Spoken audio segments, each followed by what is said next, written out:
Bom dia, pessoal. Meu nome é Letícia. Eu vou. Desculpa. Bom dia, pessoal. Meu nome é Letícia, sou enfermeira do controle de infecção. Vou apresentar o clube da UTI hoje, tá bom? Vamos falar um pouquinho da enfermagem baseada em evidências no combate às infecções. Primeiramente, antes de começar, para a gente falar um pouquinho de infecção, eu preciso introduzir alguns conceitos, tá? Então, primeiramente, o que é uma infecção comunitária?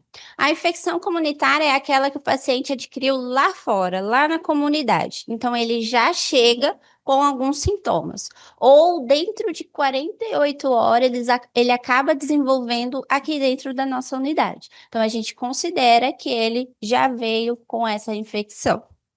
Para terminar os nossos conceitos, a gente tem a contaminação, colonização e a infecção. O que é a contaminação? Contaminação, a gente relaciona muito à superfície. Eu tenho uma área, essa área está contaminada. Colonização. O paciente já está colonizado, porém ele não manifesta nenhum dano até o momento, né? E a infecção, ela já provoca esses danos no paciente. Aqui embaixo vocês podem ver que tem uma figurinha, né, de alguns micro-organismos ambientais, tá? Por exemplo, a Cinetobacter, quando atinge o paciente, né, todo mundo assusta. Nossa, cresceu na cultura um Acinetobacter. Porque ele é um dano, ele causa danos letais ao paciente, só que ele na superfície consegue sobreviver por até um ano ali esperando seu hospedeiro, tá? Pseudomonas, que a gente tem bastante conhecimento também sobre ele pode durar até 6 meses, até assim como outros micro-organismos. Quando a gente fala de infecção, olhando para o Brasil e para o mundo, 30% dos pacientes de baixa e média renda pode ser submetido a uma infecção relacionada à saúde. Isso é 20 vezes maior do que em países de alta renda. E o Centro Europeu de Controle de Infecção estima que 4,8 milhões de episódios de infecções relacionadas à saúde já ocorreu em todos os anos até o momento nos países europeus. E estima-se que até 2050, 3.500 milhões de pessoas podem perder a vida por uma infecção relacionada à saúde. Quando isso sai na mídia, né, a gente não é visto com bons olhos, né, e a gente até se questiona, eu não quero ficar naquele lugar, eu não quero que nenhum parente meu fique naquele lugar. E quando solta na mídia, vem bem impactante para a gente, né? Por exemplo, esse internacional, 7 bebês morrem por infecção hospitalar em um centro médico romeno. Bactéria superresistente em hospitais brasileiros registram um aumento de casos. A unidade precisou ser fechada, ela ficou temporariamente fechada para poder fazer toda a limpeza e desinfecção da unidade. Infecções por superfungos preocupam especialistas e desafiam tratamentos. Hoje a gente não tem uma gama muito grande para tratamento contra o fungo, né? E quando ele alastra no paciente, a gente também tem uma certa dificuldade em tratar. Esse outro saiu recentemente, né?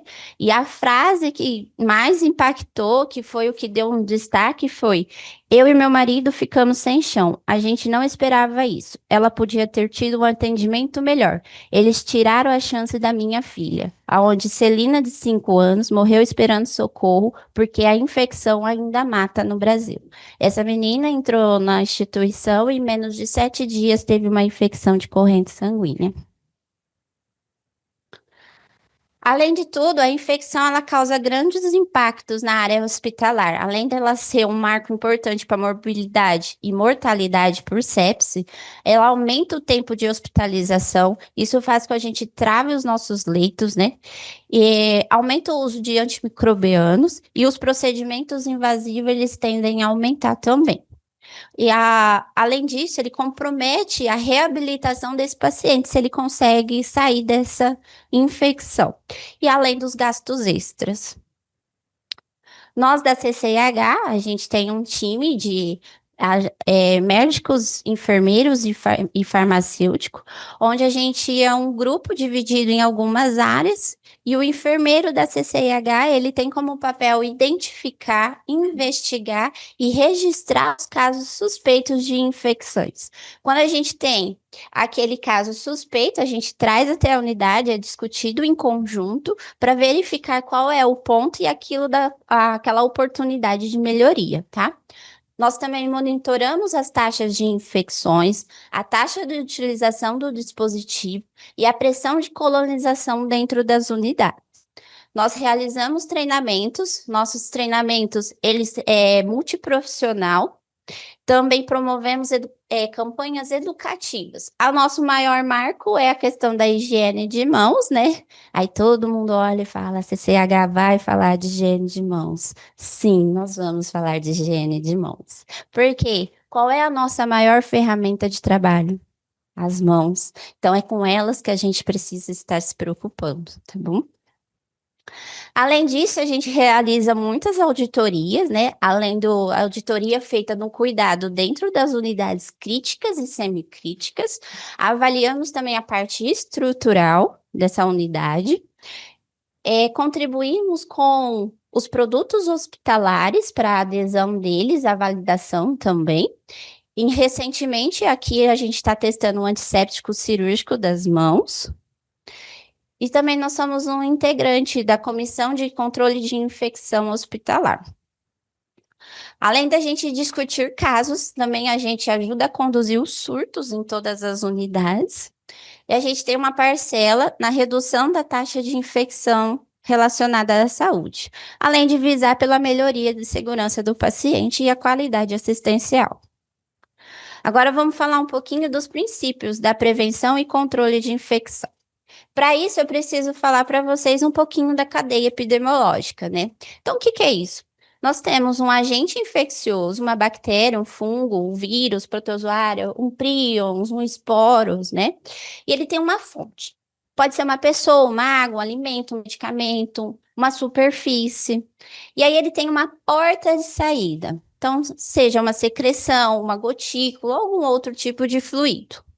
E ele tem a forma de transmissão. Contato, gotícula ou aérea. E aí ele precisa de uma porta de entrada, pode ser trato gastrointestinal, urinário, respiratório, pele não íntegra, mucosa, olho, boca. E aí ele tem um hospedeiro suscetível, né? Que é o imunossuprimido, o idoso, o RN, queimados, os pacientes cirúrgicos. Quando a gente fala assim, eu entendi. A gente entende aqui na nossa área hospitalar. Agora, vamos trazer isso para a nossa realidade. Por exemplo, você está lá fora, encontrou amigos de anos que você não via. Você vai dar um abraço nele e logo depois ele fala, nossa, fica um pouquinho longe porque eu estou gripado. Ok. Você está vindo de uma leva muito grande, cansativa, você está extremamente esgotado, então a sua imunidade está baixa, porque faz 2 dias que você não come direito e que você não dorme. O que acontece com você logo depois? Você está gripado, entendeu? Então, essa é a cadeia epidemiológica que a gente explica. E agora eu queria falar para vocês um pouquinho da contaminação cruzada. Acho que esse vídeo vai explicar bem o que é e depois eu trago para a realidade para vocês.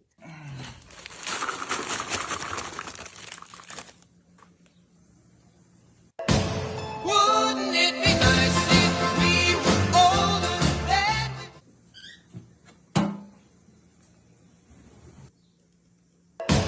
Wouldn't it be nice if we were older than we would have to wait?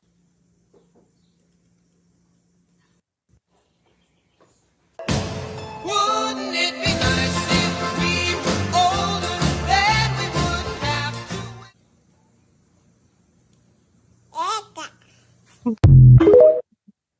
Eu acho que fica bem claro esse vídeo, né, do que é uma contaminação cruzada. Mas quando a gente olha aqui para o nosso plantão, por exemplo, hoje eu vim trabalhar. Aí eu fui e cuidei principalmente no pacientinho com diarreia, né? Ele tá lá, ele tá com mais 3. Aí eu fico 1 ou 2 dias sem vir. O que acontece? O do lado também começou. E o outro também. E aí você descobre também que tem um funcionário afastado por diarreia. né? Alguém quebrou alguma barreira e houve uma contaminação cruzada. E aí, para isso, a gente tem as nossas estratégias de prevenção que eu vou apresentar agora para vocês. Primeiramente, a gente fala em questão de precauções e isolamento. Nós temos a precaução padrão. Ah, mas é mais uma precaução? Não, ela é padrão mesmo, é aquilo que a gente aplica para todos os pacientes. É que ela já caiu na nossa rotina e isso acaba ficando perdido. Precaução de contato, a precaução neutropenia e a precaução respiratória, que é a aerosol e a gotícula. A padrão, então, é aquela que a gente aplica a todos os atendimentos que a gente irá executar. Hoje, como a gente tem já o padrão de estar com touca e máscara, muito disso acaba sendo perdido, né? Mas é porque cai no esquecimento, acaba virando rotina. Mas se não fosse padronizado, quando a gente fosse entrar em contato com fluidos, seria necessário a gente estar colocando a máscara, colocando a touca, porque isso é uma autoproteção também, tá? E quando a gente vai entrar em contato com secreções, por exemplo, na hora do banho, na hora de fazer um curativo extremamente secretivo, é necessário a gente estar usando o avental, o capote, tá? Por caso de risco de contaminação, né? Afinal, a gente não atende apenas um paciente, atendemos todos os outros também. Além do descarte de pérfuro cortantes, isso é uma boa prática, saber descartar aquilo no lugar certo, tá? E é claro, a higiene de mãos, ela é essencial em todos os momentos. Além disso, as infecções podem ser causadas por uma falta de asepsia. Por exemplo, a limpeza ambiental da desinfecção de superfícies. Hoje a gente tem o nosso projeto, né, aqui dentro da instituição, que agora desceu aqui para o HCM e a unidade também já está participando, está realizando as auditorias, né? E com isso a gente consegue mensurar alguns micro-organismos de porte ambiental que se comportam muito bem em superfície, o avanço dele ou o surgimento dele, né?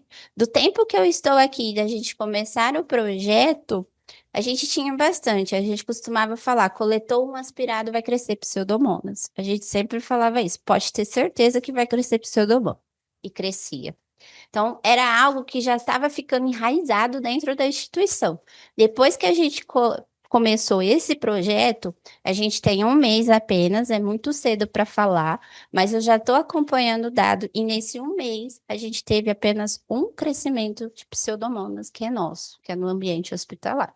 Então, já trouxe bastante resultado e a gente espera colher mais frutos daqui para frente. Além disso, a gente tem a higiene adequada do paciente, a roupa dele, né, os cuidados com o leito, o material, o descarte correto dos pérfuro-cortantes, a desinfecção de alguns de equipamentos compartilhados. A gente pede para evitar compartilhar certas coisas. Por exemplo, kit de banho. As pessoas têm, ai, ó, usa esse cheirinho que fica gostoso. Não é só o cheirinho que é gostoso, né? A gente compartilha alguns micro-organismos também. E a relação do uso de EPIs e higiene de mãos pela equipe. Então, falando um pouquinho de higiene de mãos, que é claro que não iria ficar fora, né? A gente tem a água com sabão, dermação cirúrgica, água e antisséptico e a fricção das mãos com o álcool, tá? Esse é o cartaz que a gente teve da campanha de 2025. Luva às vezes, higiene das mãos sempre. Por quê? Depois do Covid, todo mundo resolveu usar luva para tudo. Até para trocar na superfície. Só que aí, com isso, as pessoas esqueceram de higienizar as mãos, porque a luva não é 100% vedada, né? Ela tem microporos que pode estar passando algum tipo de micro-organismo, alguma partícula para o funcionário, para o colaborador que está usando. E, além disso, o número de toneladas que aumentou, né, do descarte. Então, pensando no meio sustentável, a gente uniu as duas campanhas e fizemos uma conscientização de quais os momentos era necessário utilizar as luvas e reforçamos a higiene de mãos. Além disso, a higiene de mãos está na segurança do paciente, né? Ela está no quinto pilar. E estima-se que a higiene de mãos, ela consegue reduzir cerca de 70% do risco de contaminação. É o meio mais confiável, mais barato e mais seguro para a gente reduzir. E quando a gente fala dos 5 momentos de higiene de mãos, ele tem sempre esse cartaz que todo mundo conhece, e quando a gente fala, as pessoas viram até o olho. Ai, lá vamos nós falar de novo. Sim, lá vamos nós falar de novo. Porque é crucial, gente. Então, sempre antes do contato com o paciente, antes de realizar o procedimento, após a exposição de fluidos, após o contato com o paciente e após o contato com áreas próximas. A maioria das pessoas faz depois do contato com o paciente, porque tem aquela autopreocupação, né? Aquele autocuidado. Mas a gente esquece daqueles que ficam no ambiente e esquece que eu dividi o ônibus, a portaria, a porta do elevador com diversas pessoas, né? E acaba esquecendo de fazer a higiene de mãos antes mesmo de entrar em contato. Além de tudo que está próximo ao paciente na distância de 1 metro, também é área contaminada, então a gente precisa estar fazendo a higiene de mãos. E aí não importa o lugar do mundo que eu for, é sempre o mesmo cartaz, é sempre o mesmo 5 momentos. Seja na Arábia, seja na Espanha, seja na França, ou até mesmo do outro lado do mundo, no Japão também se fala a mesma coisa, são os 5 momentos. E aí todo mundo me pergunta, qual que eu escolho? O álcool ou água com sabão? E aí eu lhe respondo, depende. Se a gente tem a exposição de fluidos e aquilo é visível, você não tem a certeza da barreira que você utilizou, é recomendado a gente usar água e sabão, tá? Mas nada impede, eu estou ainda terminando o meu processo, eu tenho mais coisas para fazer. Nada impede de eu fazer a higiene de mãos com álcool e gel e depois ir lá e lavar a mão com água e sabão antes de deixar o leito, tá? Em casos de diarreia, suspeita de clostrídeo ou clostrídeo confirmado, obrigatoriamente, ao deixar o leito, é necessário lavar as mãos com água e sabão, tá?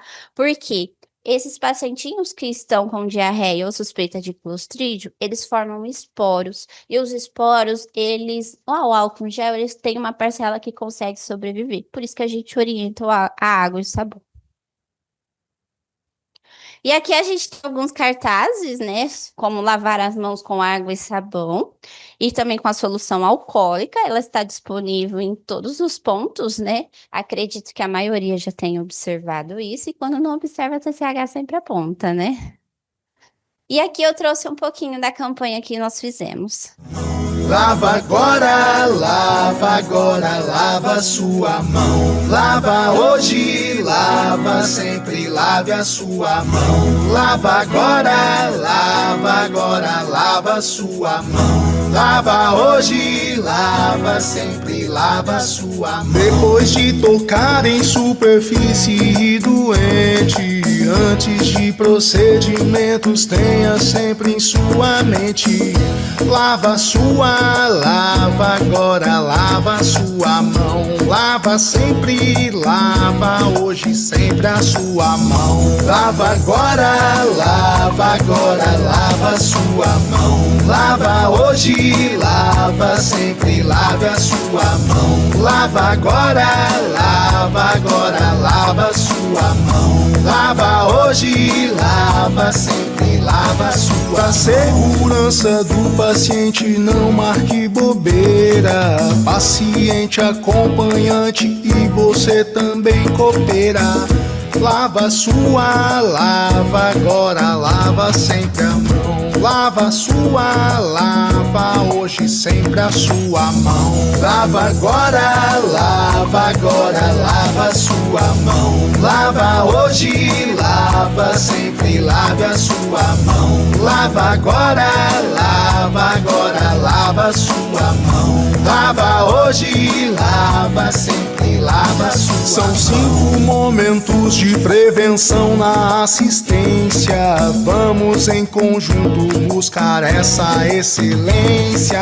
Salvar vidas é nossa missão, portanto lave a sua mão. Lava sempre, lava sempre a sua mão. Lava agora, lava sua mão. Lava hoje, lava sempre, lave a sua mão. Lava agora, lava agora, lava sua mão. Lava hoje, lava sempre, lava sua mão. Pegue álcool gel ou água e sabão, esfregue. Preste muita atenção e acelere essa ação. Lava sua, lava agora, lava sempre a mão. Lava hoje, lava sempre a mão. Lava agora, lava sua mão. Eu trouxe esse videozinho para vocês entenderem um pouquinho que lavar a mão não é só importante na área hospitalar, mas fora dela também, né? E esse vídeo a gente tem o nosso aliado, as crianças. As crianças, quando a gente fala para elas e explica para elas o quanto isso é importante, quando o profissional chega e vai atendê-la, ela fala: "Você não vai lavar a mão antes de encostar em mim, tia?" Eles falam. Então, a gente tem um grande aliado aqui com a gente. E sem contar que vamos trazer um pouquinho para a nossa realidade externa, né?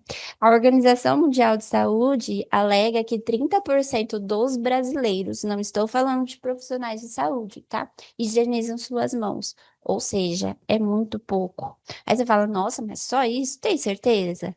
Tenho. Quer um exemplo? Vai no shopping, na área na praça de alimentação. Vê se você acha um higienizando as mãos. E aí as pessoas sobem aqueles corrimão, né, das escadas, deslizando as suas mãos, aí senta lá, aí pede aquele lanche delicioso, né? E come o lanche sem ter higienizado as mãos. Passou a mão na superfície que um monte de gente tocou. Ou foi numa loja, viu um tênis, um óculos de sol que milhões de pessoas experimentaram, né? E aí come esse lanche, né? Suja a mão, às vezes passa até na boca para sentir o final daquele gostinho, porque o lanche estava muito bom, né? E aí depois pega a sua mão e limpa na roupa. E aí vai embora. No outro dia tá com uma cólica, uma dor, fala: "Nossa, aquele lanche me fez mal." Será que foi o lanche que fez mal para você? Ou foi a sua falta de higiene de mãos? Ou então você levou um filho, um sobrinho para brincar no shopping e ele encontra outro amiguinho. Aí ele começa a brincar, brincar, brincar. As crianças adoram se jogar no chão, né? Aí você chama, vem comer. A criança vai. Você se preocupou em higienizar as mãos dela antes dela comer? Antes dela pôr a mão na boca? E aí ela come a batatinha, o seu lanche. No outro dia reclama que tá com dor de barriga e vem aquela diarreia. Aí fala, eu falei para você não comer com porcaria. Será que foi a porcaria que ele comeu? Ou foi a falta de higiene de mãos? Aquele papelzinho que vem no saquinho plástico junto com o lanche, a maioria joga fora. Ninguém se preocupa nem em utilizá-lo. Então, olha o tanto de descarte, olha o tanto de oportunidade que a gente tem de feito a higiene de mãos. E agora eu te questiono, a partir do momento que você chegou, quantas vezes você já higienizou suas mãos? Quantas oportunidades você já teve que você realizou? A gente precisa parar para pensar nisso. E nós da enfermagem, nós da área da saúde, temos uma criatividade imensa, né? Eu trouxe esse vídeo também para vocês verem, porque é uma prática, ele é bem curtinho, para vocês verem como que é uma coisa rápida de se fazer.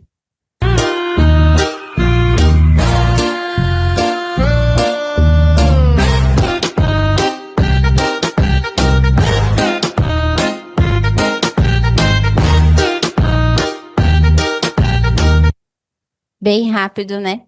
Menos de 1 minuto a gente já fez a prática adequada e a gente conseguiu reduzir muito as infecções hospitalares. E agora falando um pouquinho da precaução de contato, essa a maioria já sabe. Ah, tem que pôr capote.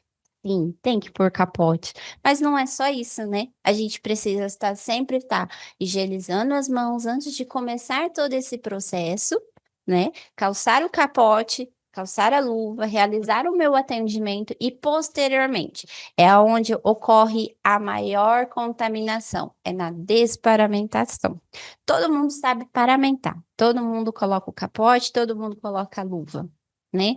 Só que na hora de tirar, um monte de gente tira primeiro o capote para depois tirar a luva, Quando não, pega, tira a luva, mas o jeito de tirar o capote, pega pela frente, pega por qualquer lugar e acha que tá tudo bem.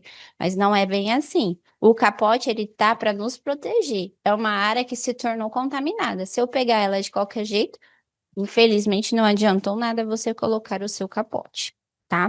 Então, para retirar o capote onde tem o maior risco de contaminação, nós sempre orientamos ou pegar pelo punho, certo? Ou então passar a mão por dentro dele e puxar ele por dentro e posteriormente debruçar ele para você poder retirar. Sempre virar ele do lado do avesso e fazer o descarte no local adequado. Além disso, nós temos as precauções respiratórias. No caso, primeiramente, a gente vai falar um pouquinho do aerosol. Um caso muito comum é a herpes zoster, né? Varicela, sarampo e tuberculose. Em casos de herpes zoster, a gente pede sempre para estar entrando em contato com a CCIH, porque dependendo da fase, do estágio que ela esteja, ela pode ser alguns tipos de precauções apenas, tá? Aí ela pode deixar de ser aerosol e se tornar apenas contato ou até mesmo padrão. Então, por isso que a gente pede sempre estar entrando em contato com a CCIH ou em casos de dúvida, tem um documento nosso no DocNix, ele chama Manejo e Precauções de Isolamento. No final dele tem uma tabela que fala todas as precauções possíveis aqui dentro da nossa instituição, tá? E para aerosol, a gente sempre reforça, além da higiene de mãos, nós precisamos estar atentos ao tipo de máscara. No caso do aerosol, nós, profissionais da saúde, precisamos estar utilizando a máscara mais deliciosa do mundo, que todo mundo ama usar, e que ela nem faz calo, né? Que é a PFF2 ou a N95. Só que se eu for transportar o meu paciente, qual que é o cuidado que eu devo ter? Eu preciso que ele esteja com máscara cirúrgica, tá? Porque a gente divide elevador com diversas pessoas cruzam o corredor com a gente. E se esse paciente espirra ou tosse no meio do corredor, né? O aerosol, ele tem uma partícula muito pequena, ele consegue se alastrar, se perpetuar com uma distância maior, né? Então a gente precisa ter essa cautela em relação ao transporte, tá? Quando a gente fala de gotícula, ambos, tanto o profissional da saúde quanto o paciente, eles precisam estar com a máscara cirúrgica. Aqui não é necessária a N95, porque a molécula ela é um pouquinho maior, a partícula ela é maior, então ela, uma distância de 1,5 metros, ela cai, ela não consegue perdurar por longas distâncias, tá? Por isso que a gente sempre fala, você tá gripado? Usa máscara, mantenha a distância de 1,5 metro das pessoas, né? A gente tem a etiqueta respiratória, que além desses dois itens, entra a higiene de mãos e saber espirrar, né? A maioria das pessoas espirra, faz o quê? Põe a mão na boca, né? E aí vai lá, não lava a mão, aperta a mão da outra, toca a maçaneta, né? Aí o certo mesmo, quando a gente for espirrar, é no cotovelo, né? Espirra aqui ou na região do ombro. Só que não adianta nada a gente fazer isso e abraçar o nosso colega. Então, para a etiqueta dar certo, a gente precisa seguir todos os passos, tá? E aí a gente tem a precaução neutropênico, né? Que é isso? O paciente tem uma neutropenia grave, menor de 500. Normalmente são os pacientes oncológicos ou de transplante de medulas. E aí, o que acontece com ele? Quem que precisa da precaução severa? Ele. Porque quem está sugestivo a pegar alguma doença? O paciente. Então, aí eu te pergunto: quem é que tem que usar a máscara N95? O paciente. E nós? A máscara cirúrgica, tá? E aí a gente entra nos pacotes de medidas de prevenções, a gente trabalha com o bando. O que é isso? O bando é um conjunto de medidas, é um conjunto de ações que a gente precisa estar realizando no nosso dia a dia, na qualidade da nossa assistência, no momento que a gente for prestar a assistência ao paciente, para evitar que as infecções ocorram, né? E nós trabalhamos com 3 pilares: corrente sanguínea, pneumonia associada à ventilação e infecção do trato urinário. Quando falamos de pneumonia associada à ventilação mecânica, a gente tem 7 pontos que a gente procura trabalhar. né? Nós entramos nas questões de artigos limpos, então os artigos respiratórios, eles precisam estar limpos, fora de condensados, tá? Ou secreções acumuladas. A questão da validade é muito importante para verificação do quanto tempo esse dispositivo está com ele. Eles precisam estar protegidos, porque a gente tem micro-organismos em formas aéreas e de superfícies. Cabeceira elevada para ajudar nessas questões de microaspirações também. Higiene oral é crucial para a gente. A pressão do cuff para evitar que aquele acúmulo de secreção fique ali na região da traqueia, na região do cuff. E a sedação também é muito importante. Quanto a gente pensar no despertar, pensar que ele não fique acostumado, teoricamente, com aquele dispositivo fazer a ação para ele, né? E sem contar que quanto antes a gente retirar o dispositivo, melhor e reduz o risco das infecções.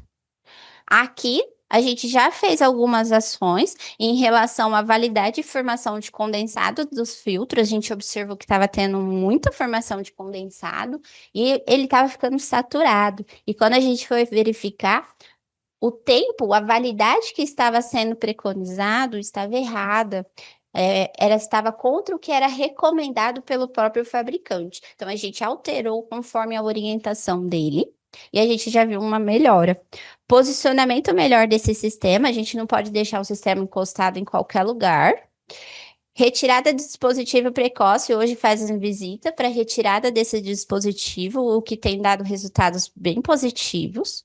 E o treinamento de higiene oral com a odonto. A gente viu uma fragilidade e a gente precisou intensificar essa questão. Nós estávamos tendo um caso de traqueobronquite, que a gente vinha trabalhando, melhorava um mês, no outro mês piorava, né? E aí veio 6 notificações por traqueobronquite associada à ventilação. E agora, o que vamos fazer? Fizemos até um forms com todo mundo para entender o que é que estava acontecendo e quem tinha a visão da ponta, né? E com todas essas medidas, a gente conseguiu reduzir as nossas taxas e a gente já ficou 150 dias sem PAV esse ano. O ano passado a gente conseguiu 200 dias e esse ano a gente conseguiu 150. E estamos em busca e a gente vai conseguir mais. Quando a gente fala em infecção de corrente sanguínea, é algo que nos deixa bem irritado, porque é um sítio completamente fechado, e quando o paciente desenvolve essa infecção corrente sanguínea primária, foi causado por nós. Porque quem é que furou o paciente? Quem é que fez o procedimento invasivo nesse paciente na corrente sanguínea? Fomos nós. Né? Então, fomos nós que quebramos alguma barreira, fomos nós que deixamos de fazer a dermação correta, asepsia das mãos ou até mesmo da pele do paciente, tá? E quando a gente trabalha com 8 pilares, tá? O curativo desse paciente, desse dispositivo, ele precisa estar limpo, seco e muito bem aderido, principalmente na região do ósteo, né? E aí, quando a gente olha o ósteo, a gente procura sinais flogísticos. Aí a gente tem 2 tipos de curativo, né? A gente tem um curativo do central e a gente tem um curativo do periférico. Quando a gente vai olhar esse dispositivo, nós também temos que estar atento qual é a cobertura que está sendo feito nele. É o curativo adequado? É o curativo recomendado para aquele dispositivo? Ele tem validade? Ele tem uma identificação? E as conexões, elas estão limpas? A conexão está fechada, está ocluída, essa conexão tem validade? Por que de tudo isso? Eles formam biofilme. O que é isso? Pensa comigo. Imagina Propofol. Propofol, depois de um tempo, o que acontece com o equipo? Ele fica todo esbranquiçado, né? Ele forma uma camada ali, um biofilme. E os nossos dispositivos, eles também formam. Tem sangue fluindo por ali, né? A gente, às vezes, também corre concentrados de hemácia para o paciente, plasma, medicações. Isso tudo vai ficando na aderência da parede. Então, a gente precisa estar fazendo a salina, precisa ficar atento a essas questões, tá? E aí, quando a gente olha para a infecção de corrente sanguínea na nossa unidade, depois que a gente altera a questão da torneirinha de validade de 7 dias, isso foi feito de 2023 para 2024. Em 2023, a gente tinha uma densidade de infecção de 1,8. Quando a gente passa a fazer isso, a nossa densidade cai para 0,9, é metade daquilo que a gente estava tendo, né? E a questão da retirada do dispositivo precoce, se questionar, realmente ele precisa desse dispositivo? Não há outra alternativa? E a gente também viu a necessidade de reformulação e atenção com o curativo. Por quê? Depois de um certo tempo que o paciente está com esse dispositivo, o cuidado afeta, né? Então a gente viu que o curativo era uma barreira que precisava melhorar. E com isso, a gente conseguiu 114 dias sem infecção primária de corrente sanguínea na nossa unidade. Isso é um marco, porque as unidades aqui a gente não tinha conseguido atingir isso. Então, para nós foi um recorde muito importante. E a gente espera conseguir mais dias. E quando a gente fala de infecção do trato urinário, o que a gente fala? Primeira coisa, quando a gente olha, passou a sonda, assim que eu passei, eu já me pergunto: precisa ficar? Eu já posso tirar? Por quê? Tá no meio de cultura ali. É excreta. Então, já tem colonização. E quanto mais tempo esse dispositivo ficar lá, mais formação de biofilme eu vou ter, maior é o risco do paciente desenvolver uma infecção. Então, eu sempre questiono: tá com sonda? Realmente precisa? Não tem outra alternativa para ficar? E aí a questão da fixação. Por quê? Hoje, nossos dispositivos, eles têm uma válvula anti-refluxo. Só que essa válvula ela não é 100% vedada, né? E ali nada me garante que não tem uma urina que ficou presa ali. Então, se essa sonda não tiver fixa no local adequado, se ela não estiver abaixo da linha da cintura, o que acontece? A hora que eu movimento, além de lesionar o meu paciente, eu faço micro lesões ali no trato do paciente, a urina pode retornar, ela fica balançando, ela vai e volta. Sendo um meio contaminado, um meio úmido, aumenta o risco de infecção do trato urinário, tá? Além da quantidade que está na bolsa, o volume. Se eu deixar isso muito cheio, ou qualquer manipulação, qualquer movimento, além de correr o risco de extravasar e romper a bolsa, né, o coletor ali, ele também vai voltar tudo para o trajeto anterior e vai até a bexiga do paciente, aumentando o risco de infecção. Distante do chão, porque a bolsa fica abaixo, né? Drenagem interrupta, muita gente, a hora que vai movimentar o paciente, esquece de clampear, ou então clampeia e nunca mais abre, né? Aí o paciente, de repente, está com aquele bexigoma. E a higiene íntima? A higiene íntima é crucial para gente. Por quê? Não importa que meu paciente esteja com sonda e eu abri a fralda, não houve extravasamento, mas eu preciso fazer a higiene desse paciente. Por quê? Ficar úmido, né? O úmido ali gera fungo, gera bactérias. O paciente vai desenvolver uma infecção também. Não significa que ele está com sonda que eu não preciso limpar. Sim, eu preciso fazer a higiene dele, certo? Além de tudo, o tempo desse paciente com o dispositivo afeta a mobilidade da bexiga. Ela fica acostumada a ter aquele dispositivo. Então, é comum, quando o paciente fica com um longo tempo de sonda, a hora que tira, ele faz um bexigoma. Por quê? A bexiga esqueceu aquele movimento natural que ela tinha que fazer de contração para a urina sair, entendeu? Então, por isso que às vezes o pacientinho acaba fazendo essa retenção urinária. Então, a gente precisa sempre ficar atento. Passou. É necessário mesmo? Eu posso retirar? Às vezes de manhã a gente questiona. Aí fala, não, vamos esperar. Mas e à tarde? Questionou de novo? Porque o paciente muda? Ele precisa realmente ainda ficar? E assim é uma pergunta constante que a gente precisa estar fazendo. E aqui a gente tem feito a avaliação das passagens. Também fizemos um treinamento de higiene íntima. Nós vamos lançar um forms também para as pessoas que estão na ponta, ajudar a gente a prática evidenciar aquilo que eles acham que pode estar acarretando uma infecção do trato urinário. Porque, embora a gente tenha trabalhado, é algo que ainda perpetua dentro da unidade. Então, a gente precisa ainda melhorar nesse ponto. E aí, com isso, a gente quer a ajuda de vocês para trabalhar com isso, tá? E aqui algumas referências.